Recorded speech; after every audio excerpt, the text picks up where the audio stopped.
大家有冇試過喺人生入面有過一種好奇妙，甚至令人毛骨悚然嘅感覺？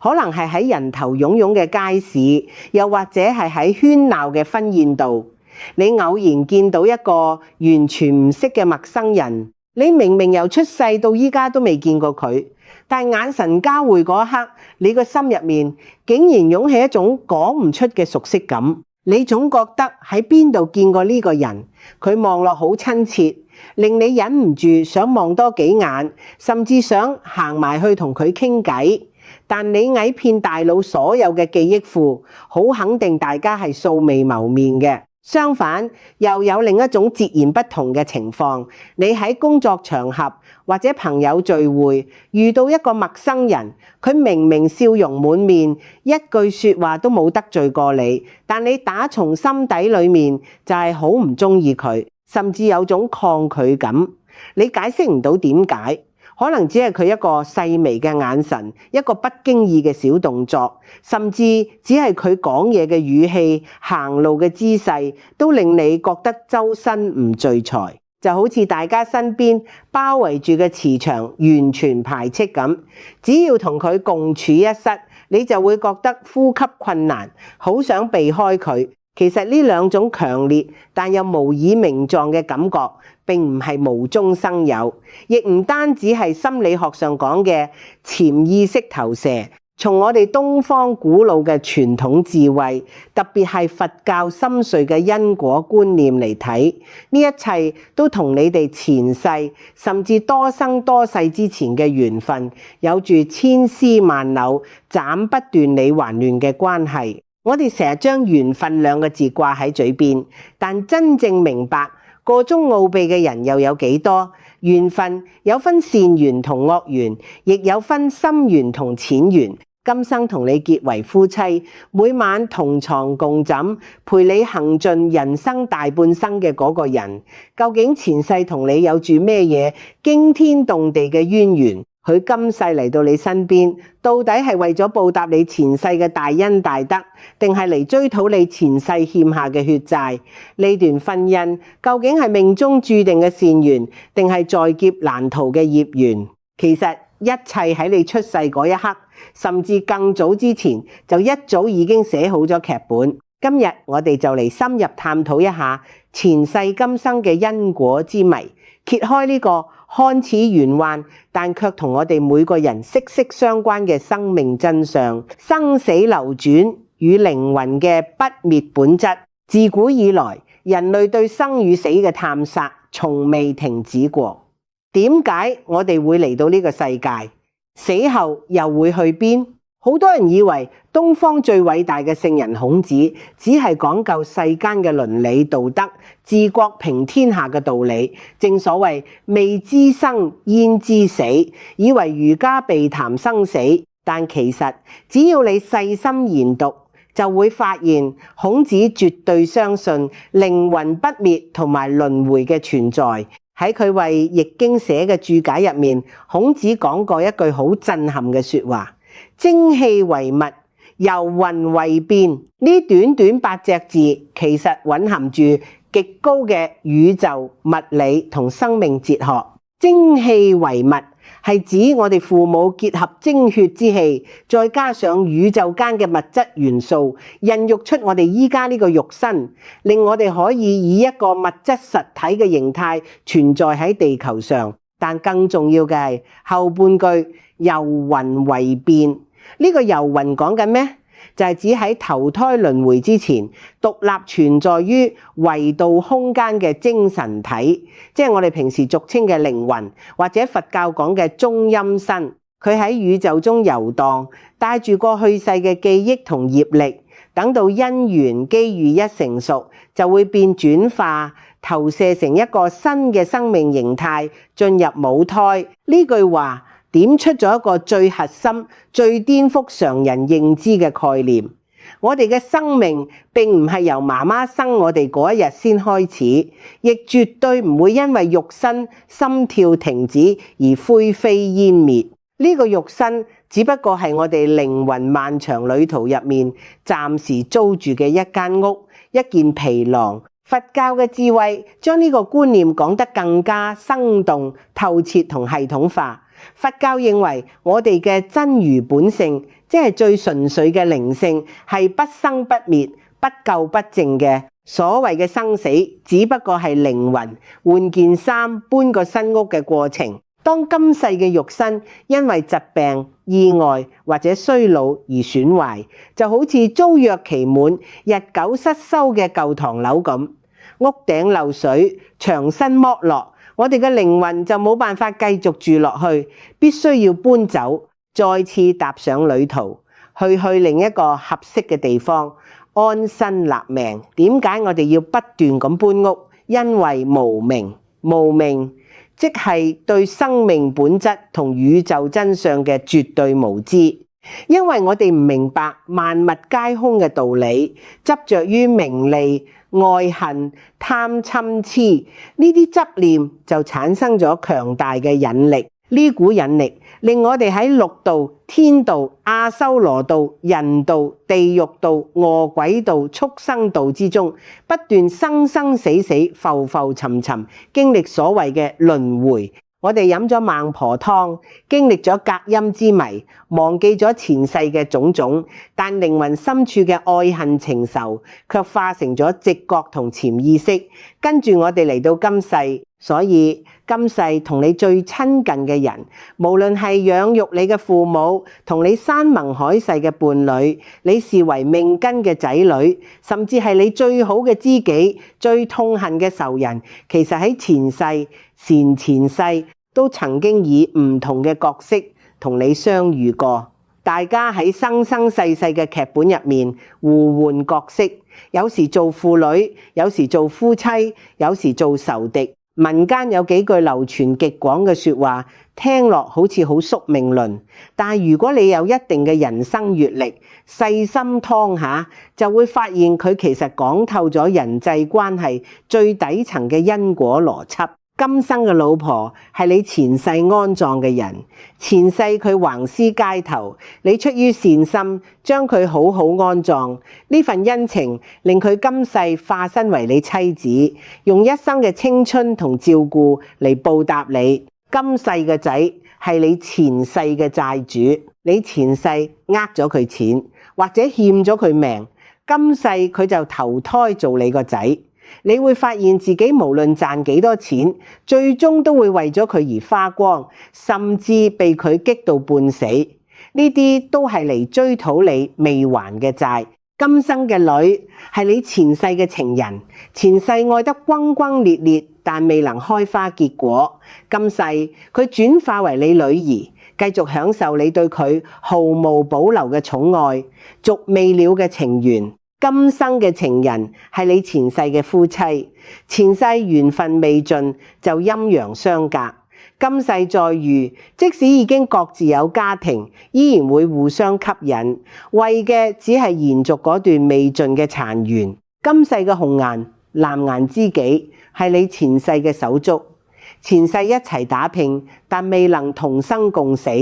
今世化作知己，喺你最困難嘅時候聽你傾訴，完成未講完嘅心底話。孽緣的果報，採藥囊與玉樹精的深層解釋。講到呢度，我想同大家分享一個發人心醒，甚至令人倒抽一口涼氣嘅真實因果故事。聽完呢個故事，可能會徹底顛覆你對目前婚姻困境嘅睇法，令你對身邊嗰個你頂唔順嘅伴侶有更深一層嘅體會。喺一個看似平凡、節奏緩慢嘅小鎮入面，住一家三口，老公係個喺工廠做嘢嘅技工，份人老實木訥，唔識講嘢。老婆就非常勤力能幹，喺超市做主管，將頭家打理得井井有條。佢哋仲有個17歲準備考大學嘅乖女，外人睇落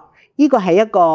安穩平淡嘅幸福基層家庭。但俗語話，家家有本難念的經。呢位能幹嘅老婆心入面其實積壓咗10幾年，講唔出口，甚至令佢想死嘅痛苦同怨氣。佢哋兩公婆當年都係由鄉下出城打工，喺適婚年齡因為屋企人催婚，透過親戚介紹相睇而識嘅。兩個人之間根本冇咩羅曼蒂克嘅愛情基礎。當時老婆見個男人雖然木獨唔識地人，但勝在夠正局，老實，冇咩不良嗜好。女仔人家諗住借個安穩嘅避風港，以為呢種男人嫁得過，於是就糊裡糊塗結咗婚。點知婚後嘅生活先係噩夢嘅開始。老婆慢慢發現老公有好多佢完全頂唔順，甚至覺得極度反胃嘅壞習慣。最簡單亦係最折磨人嘅例子就係食嘢。老公食嘢特別大聲，特別係食湯麵嗰陣，嗰種嘈嘈聲大到老婆形容成棟樓都聽得見。更恐怖嘅係，老公有鼻敏感，流鼻涕嗰陣從來唔用紙巾，只會用力向上索，有時索唔切，啲鼻涕就由得佢流落人中，甚至滴落碗筷度。最得人驚嘅係，老公對此毫無知覺，有冇親戚朋友作客都照食可以。呢啲舉動成日搞到同台食飯嘅客人極度老尷，飯都食唔落。無論老婆私底下點樣苦口婆心咁勸，或者忍無可忍，當眾發脾氣、拍台大鬧，個老公都好似靈魂出竅咁，完全冇反應，眼神呆滯，繼續我行我素。老婆覺得老公簡直係連最基本嘅自尊都冇，完全唔顧面子，甘願做全世界嘅笑柄。嗰種感覺就好似你明明被困喺一個密室入面，就快窒息，但係出面嘅人仲以為你住緊幸福豪宅咁，搞到佢同個女喺親戚街坊面前好冇尊嚴，連親戚都唔敢請返屋企食飯。佢試過無數次入紙想離婚，但每次都被長輩同親友用寧教人打仔，莫教人分妻，為咗個女忍客啦，呢啲理由勸住。心結解唔開，積壓成疾。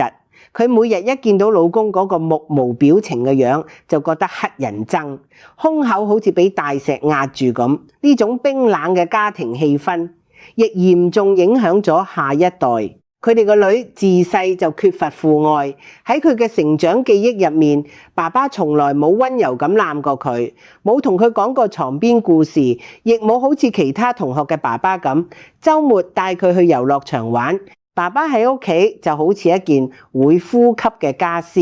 所以個女對爸爸充滿敵意同埋怨，父女之間幾乎零交流。屋企雖然住3個人，但就好似3個被逼困喺同一個車廂嘅陌生人咁。本來兩母女喺客廳傾偈笑笑口，一聽到門鎖轉動，老公返屋企嘅開門聲，全屋就會瞬間死寂，氣氛跌落冰點。後來因為現實生活實在太痛苦，呢位老婆喺機緣巧合之下接觸咗佛教，試圖喺宗教入面係精神寄託。佢同個女決定一齊受戒食素，老婆每日早晚都會跪喺佛壇前虔誠誦經，祈求消災解難。個女返放學搭車嗰陣，亦都會默默喺心入面念大悲咒。學佛之後，老婆嘅性格的確開朗咗少少，對身邊好多瑣碎事都睇開咗，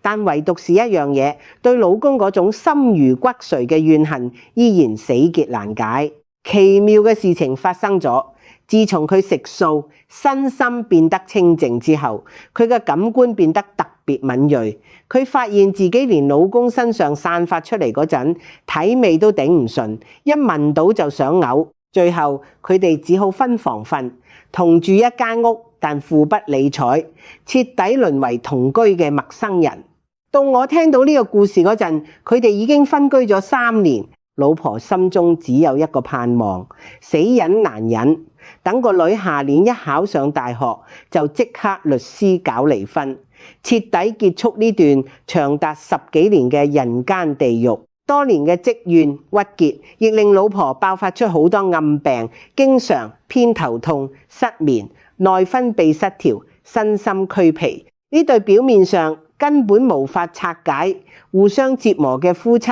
到底前世有咩深仇大恨？後來透過一位喺深山修行多年，具備宿命通，能夠睇到前世今生嘅居士點化，終於揭開咗背後令人震驚嘅因果業網。原來時間推返去好耐以前嘅古代，呢位滿腹怨氣、覺得委屈到極嘅老婆，前世並唔係女人，而係一個窮苦潦倒嘅採藥郎。佢無父無母，孤苦伶仃，每日靠攀山涉水喺深山採摘草藥去城鎮賣嚟為生，生活過得非常艱苦。有日佢孭住個殘破嘅竹籮，去到山腳一間大型藥鋪，想賣草藥。負責收藥嘅夥計見佢身手敏捷，就靜靜雞同佢講：兄弟，聽講呢座深山嘅最高處，雲霧繚繞嘅懸崖邊，生長住一棵千年玉樹。佢嘅樹皮吸收咗天地靈氣，係極度珍貴嘅神級藥材。城入面啲達官貴人出極高價收購，不過山高路險，又多猛獸，根本冇人敢去。如果你夠膽揀到佢，剝晒佢啲皮採返嚟，我保證掌櫃會俾個天價你，保你下半世無憂。採藥郎一聽，成個人醒晒，發達大計湧上心頭。佢心諗，只要做完呢單大買賣，我就可以買大屋，娶個靚老婆，成家立室，唔使再日日風餐露宿，擔驚受怕。當晚佢帶住呢個暴富嘅美夢瞓着咗。喺夢入面，佢見到一個生得眉清目秀、著住一身翠綠色長衫嘅後生仔，突然撲通一聲跪喺佢面前，喊到肝腸寸斷。綠衫後生仔一邊叩頭一邊話：恩公，我係懸崖上嗰棵千年玉樹精，我喺深山清心寡欲，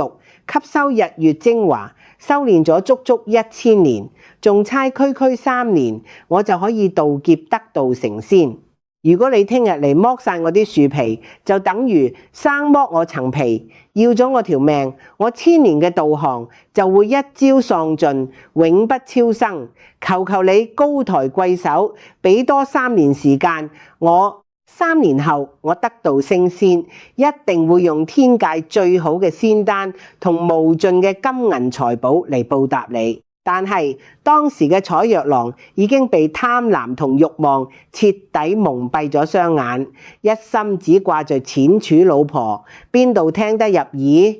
喺夢入面惡形惡相咁指住個後生仔大鬧：唔得！我窮咗大半世，我等唔到3年娶老婆，你啲樹皮我志在必得！大叫一聲之後，採藥郎就醒咗。望住空蕩蕩嘅茅屋，採藥郎覺得只不過係個怪夢，完全冇將玉樹精嘅哀求放喺心上。天一光，佢執齊利斧同刀仔，毫不猶豫咁向最高嘅懸崖出發。經歷九死一生，佢終於遇到嗰棵閃閃發光嘅千年玉樹。佢望住棵樹，眼中只有金錢，毫不留情咁揮動刀斧，將玉樹嘅皮一塊一塊咁生剝落嚟。玉樹流出白色嘅汁液，就好似絕望嘅眼淚咁，最終枯萎而死。當採藥郎滿頭大汗，孭住重甸甸嘅玉樹皮行入藥鋪嗰陣，嗰個教唆佢上山嘅夥計見到，不知幾開心，即刻攞個秤出嚟磅。採藥郎索晒氣，雙手損晒咁望住個秤，好擔心咁話：我攞條命搏返嚟扛，你千祈唔好呃我秤呀！當時夥計忙住算賬，隨口敷衍咗句：放心啦，兄弟。如果我今日呃你稱，我下世做你個仔，當牛當馬還債俾你。講到呢度，真相大白，大家係咪覺得背脊有陣涼意？故事中嗰個覺得婚姻受盡委屈，覺得老公受惡共，然掩面嗰個被貪念蒙蔽，殘忍心剝樹皮嘅君臣，而嗰個被老婆日鬧不要臉、冇皮、神木卡、木卡，完全溝通唔到嘅老公，正正就係先年道行、事前道行，從不異性，食前性層。正所謂人要臉，樹要皮。老婆成日喺潛意識入面鬧老公不要臉，真係事出必有因。一個人嘅脾氣習慣、身體特徵，甚至俾人嗰種麻木嘅感覺，往往同佢前世經歷過嘅巨大創傷有好直接嘅關聯。老公今世嘅麻木同種種令人作嘔嘅行徑，其實係潛意識中對前世被剝皮之痛嘅一種無聲抗議同報復。咁嗰個出餿主義，最後仲要呃稱嘅藥鋪夥計呢，佢雖然發毒誓話下世做仔還債，但今世佢投胎做咗老婆嘅親生女。點解做女？因為佢嘅貪念同慫恿，先係導致玉樹精被毀滅嘅幕後黑手。佢嘅罪孽其實比親手落刀嘅楚若郎更深重。所以佢今世轉生為女身，要承受更大嘅業報。佢一出世就注定得不到父愛，被夾喺父母嘅冰冷關係之中，受盡精神折磨。呢個因果報應完美解釋到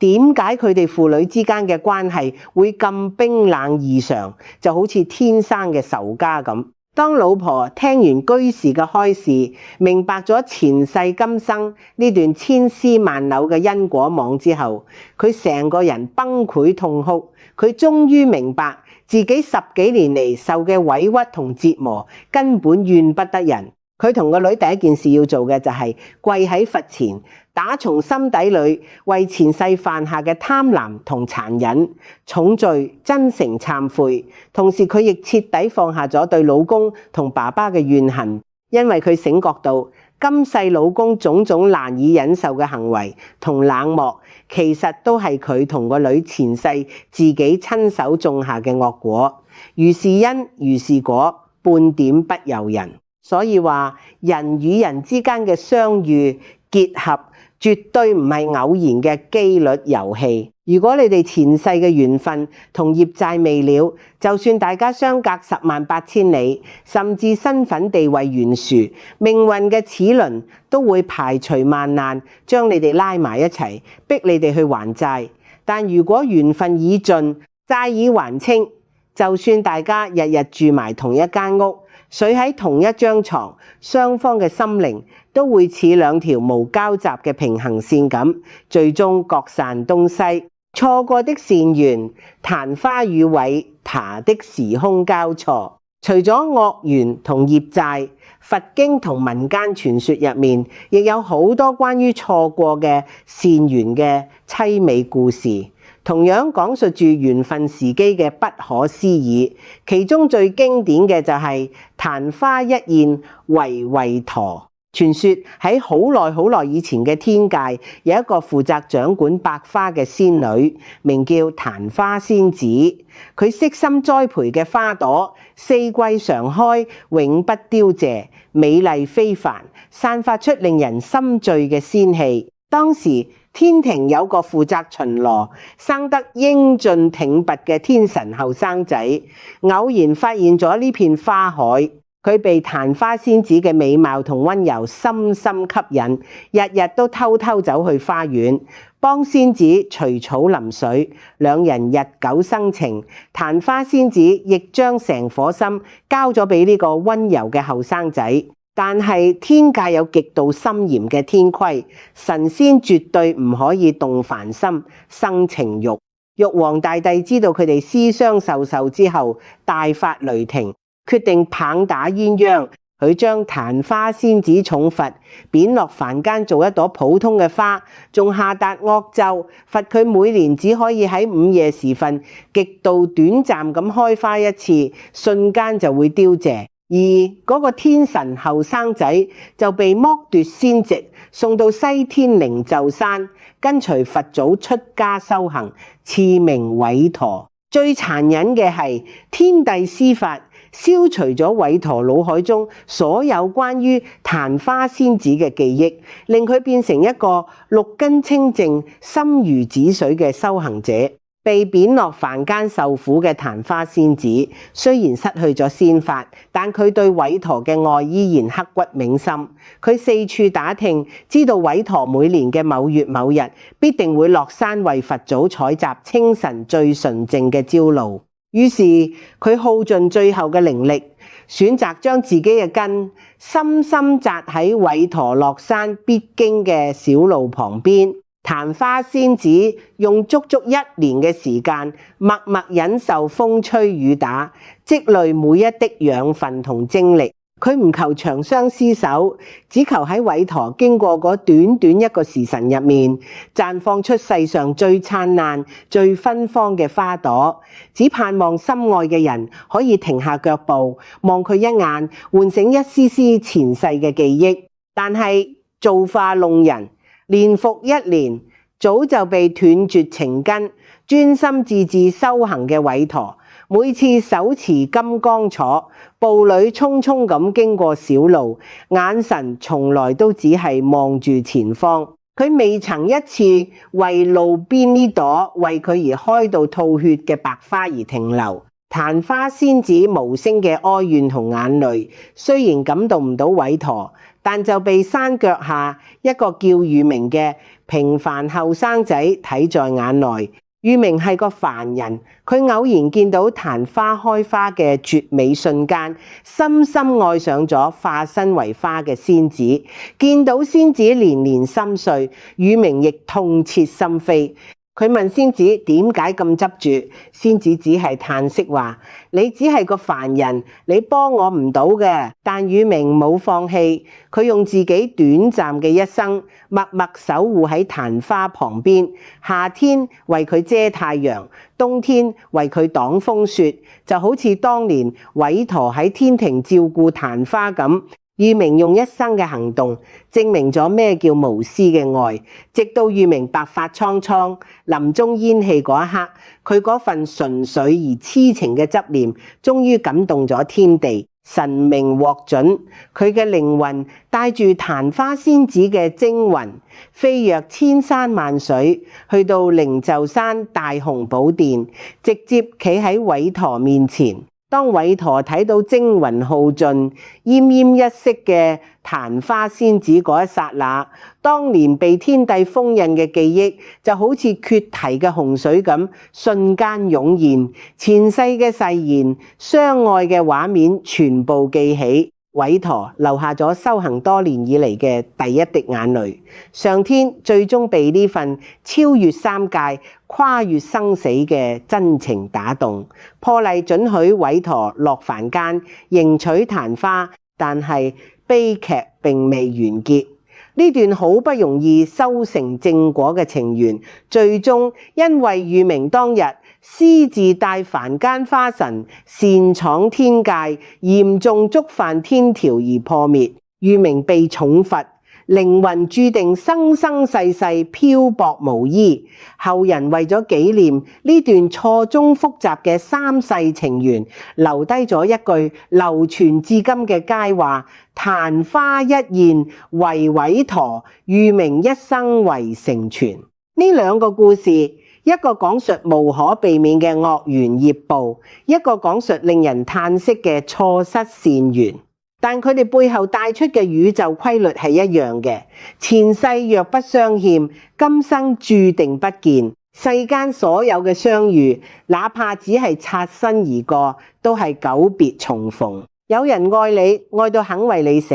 但你偏偏對佢冇感覺，就好似韋陀對曇花，或者仙子對宇明，呢啲都係因為時機未到，或者大家之間嘅緣分深淺唔同。宇宙的超級雲端阿賴耶識第8式與因果機制。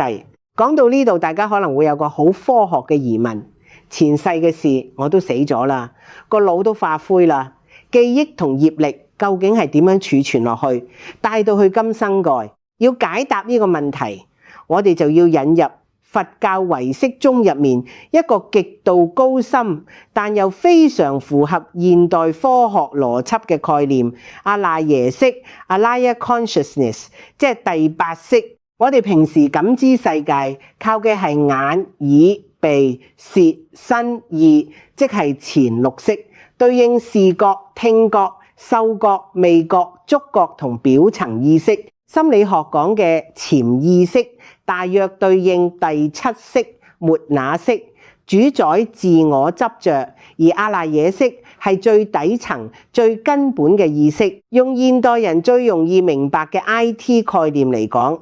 阿賴耶識就好似我哋每個人專屬嘅超級無限容量雲端伺服器或者宇宙黑盒。你由無始劫無數個前世以嚟講過嘅每一句話，做過嘅每一件事，甚至腦海中閃過嘅每一個極度微細嘅念頭，無論係善念定惡念，都會轉化成數據編碼。佛教稱之為種子，全部自動上傳並永久儲存喺呢個阿賴耶識嘅雲端資料庫入面。呢個過程叫現行分種子。當你肉身死亡嗰陣，前六識會逐一停止運作，即係老死。但阿賴耶識呢個雲端資料庫係唔會熄機嘅，佢會作為去後來先作主翁，即係投胎時最後離開舊身體，最先進入新胚胎嘅主體，帶住你生生世世累積落嚟嘅百千萬億粒種子，去尋找下一個合適嘅肉身。咁因果報應點發生呢？當你今世遇到特定嘅人事物，即係外在嘅外緣或者觸發條件，你阿賴耶識入面相對應嘅種子就會被激活。例如你前世過一個人，種下咗欠債種子，今世你一見到呢個人，愛緣成熟，呢粒種子就會爆發。佛教叫種子起現行，產生出一股你完全無法控制嘅業力，驅使你去為佢花錢、受佢氣，直到將粒種子嘅能量消耗完，即係還清債務為止。呢個就係點解有啲感覺、有啲緣分係身不由己嘅根本原因。佛教眼中嘅婚姻五大業力形態。明白咗阿賴耶識同因果業力嘅運作機制，我哋就可以好系統咁去剖析世間上千奇百怪嘅夫妻關係。佛教認為伴侶之間嘅結合主要由兩股深藏喺阿賴耶識嘅力量交織而成。第一股力量叫願力，主動積極嘅牽引力。呢個源於內心極度強烈嘅渴望同承諾，例如一對夫妻今世面對戰亂、生離死別，臨終前喺佛前或者彼此面前立下重誓，下世無論變成點，我哋都要揾返大家結為夫妻。呢種強大嘅意念會形成深刻嘅願力種子，當來世相遇，呢股願力就會好似超級磁石咁，將兩人吸埋一齊，產生極強嘅一見鍾情感。又或者前世受人滴水之恩，發願下世做牛做馬報答，今世就會心甘情願咁服侍對方。第二股力量叫業力，被動不由自主嘅強制力，呢個通常嚟自過去欠下未還嘅債，情債、命債、錢債。如果欠債唔還，業力種子就會喺未來產生強迫索討嘅力量。如果結為夫妻，欠債嗰方就會喺婚姻入面無限度付出、受委屈，而債主就心安理得咁索取，甚至無理取鬧。基於各種善惡、願力同業力嘅複雜組合，我哋可以將現代社會嘅夫妻關係大致歸納為五大類。第一類，親密型，善緣相聚，關係非常緊密，打風都打唔甩。通常因為前世雙方結下深厚善緣，喺阿賴耶識留低咗美好嘅記憶種子。相敬如賓型，雙方性格成熟，極少嗌交，識得互相體諒，係現代人眼中嘅模範夫妻。如父如女型，通常係老夫少妻，老公穩重有擔當，將老婆當女咁錫，老婆樂於依賴，各取所需，非常幸福。比翼雙飛形，兩個人無論喺價值觀定事業上都係完美拍檔，可以一齊創業，一齊打拼，係生活同事業上嘅靈魂伴侶。惺惺相惜型，大家可能都有個悲慘嘅原生家庭或者人生低谷，因為互相扶持，走過難關而結合，感情歷久彌新。第二類，某翼型，惡緣索債，同親密型完全相反，雙方結合就好似仇家聚頭，充滿痛苦、冷暴力或者日嘈夜嘈。呢個正正係源於前世嘅嚴重惡業。討債型最常見嘅現象，一方通常係老公或老婆，狂踩另一方底線，大花筒、欠債、爛賭，甚至將頭家嘅錢敗光。另一方就好似中咗降頭咁，死做爛做幫佢還債，仲唔捨得走，深仇大恨型。兩個人明明結咗婚，但望住對方個樣就覺得乞人憎，咩都睇唔順眼，成日用最惡毒嘅說話攻擊對方。索命型、虐待型最可怕嘅一種，前世可能牽涉人命瓜葛，今世結為夫妻後，一方會對另一方進行極度殘酷嘅家暴、精神控制，甚至一時衝動搞出人命。呢種係標準嘅地獄之戀。遺棄型，一方會突然毫無預警咁狠心拋棄對方，為咗第三者或者其他原因，連仔女都唔要，造成對方極大嘅心理創傷。第三類，鳥巢型，淺圓短聚，就好似雀仔喺樹上臨時搭個巢咁，關係簡單但極度脆弱，隨時會散。露水型，非正式型，即係現代社會常見嘅一夜情、短暫嘅同居或者婚外情。呢啲通常係前世只有極淺薄嘅緣分，例如只係借個把遮、請過食一餐飯，今世發生短暫關係，還完就各自各精彩。過客型，兩人好恩愛咁結咗婚，但冇耐其中一方就因為絕症或者意外突然離世，緣分雖深，但福報太淺，只能做人生中短暫嘅過客。代孕型、利益型，雙方根本冇愛情，純粹為咗長輩壓力要生仔，生完就離婚，或者純粹為咗分身家搞移民簽證而假結婚。第四類，平順型，世俗安穩，除咗感情之外，仲有強大嘅外在穩定因素作為基石，關係相對平靜安穩。門當戶對型，雙方原生家庭背景、學歷、社會地位相當，價值觀接近，冇咩戲劇性嘅衝突，平平淡淡過一生。共同成長型，即係青梅竹馬，由中學或者大學同學開始拍拖，因為經歷過太多共同嘅成長歲月，習慣咗對方嘅存在，順理成章結婚。媒妁之言型，透過親戚介紹或者現代嘅交友 App 相親活動認識，覺得對方條件匹配，為咗組建家庭而理性結合。第五類，共修型，超越世俗嘅靈魂伴侶，呢個係最高層次嘅結合，目的超越咗世俗嘅生兒育女同財富累積，而係為咗靈性上嘅共同升華。願力共修型，兩人可能前世都係修行人，發願今世再做夫妻，一齊茹素做善事，研究哲學或宗教，互相提攜，對抗世俗嘅誘惑。共業型，雖然一齊修行，但前世一齊犯過某啲錯，今世要結為夫妻，共同面對巨大嘅考驗，例如生出有殘疾嘅小朋友，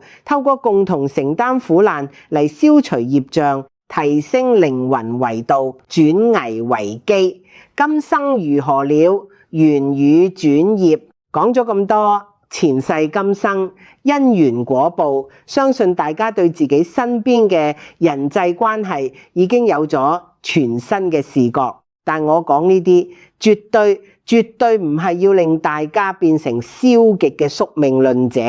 覺得唉，前世注定，今世老公對我咁差，我都係死忍啊，當還債咯。錯，佛教從來唔係教人逆來順受、消極等死。真正了解因果嘅目的係為咗覺醒，係教我哋點樣積極去改變現狀，將惡業轉化，將善緣延續。如果你依家正處於一段非常痛苦、充滿摩擦嘅婚姻或者人際關係之中，你可以嘗試用以下嘅心態去轉業。第一，學識認賬同接受。當伴侶對你發脾氣、唔理解你，甚至令你受委屈嗰陣，試下將眼光放長遠啲，同自己講，呢個可能係我前世欠佢嘅，依家佢發脾氣，就當係我還緊債。一旦你有咗還債嘅心態，你心入面嗰種點解你咁對我好唔公平嘅怨氣就會瞬間減少一大半。怨氣少咗，你應對嘅語氣都會變得柔和。第二，用真誠嘅懺悔截斷惡性循環。惡緣就好似打乒乓波，你扣殺過嚟，我大力抽擊反過去，怨恨只會越積越深。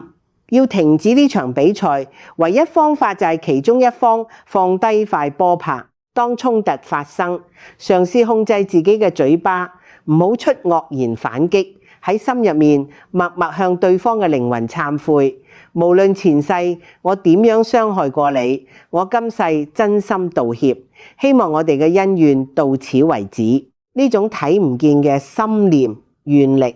其實會慢慢改變大家之間嘅磁場。第三，寬恕與放下，做到真正嘅了緣。了緣即係完結呢段緣分。如果一段關係真係去到無可挽救、互相傷害嘅地步，例如嚴重家暴，了緣絕對唔等於死留喺對方面前受虐，保護自己係首要條件。但放下嘅精髓在於，當你離開呢個人之後，你心入面唔好再帶住對佢嘅恨，因為你一日仲恨佢，你阿賴耶識入面嗰粒惡緣種子就一日仲喺度發芽。只要你真正原諒佢，當作欠佢嘅已經連本帶利還清，因果嘅鐵鏈就會徹底斷裂，你先會得到真正嘅解脫同自由。下世甚至今世嘅下半生，唔使再受佢糾纏。人生苦短，百年歲月不過，但只一揮間。喺茫茫人海、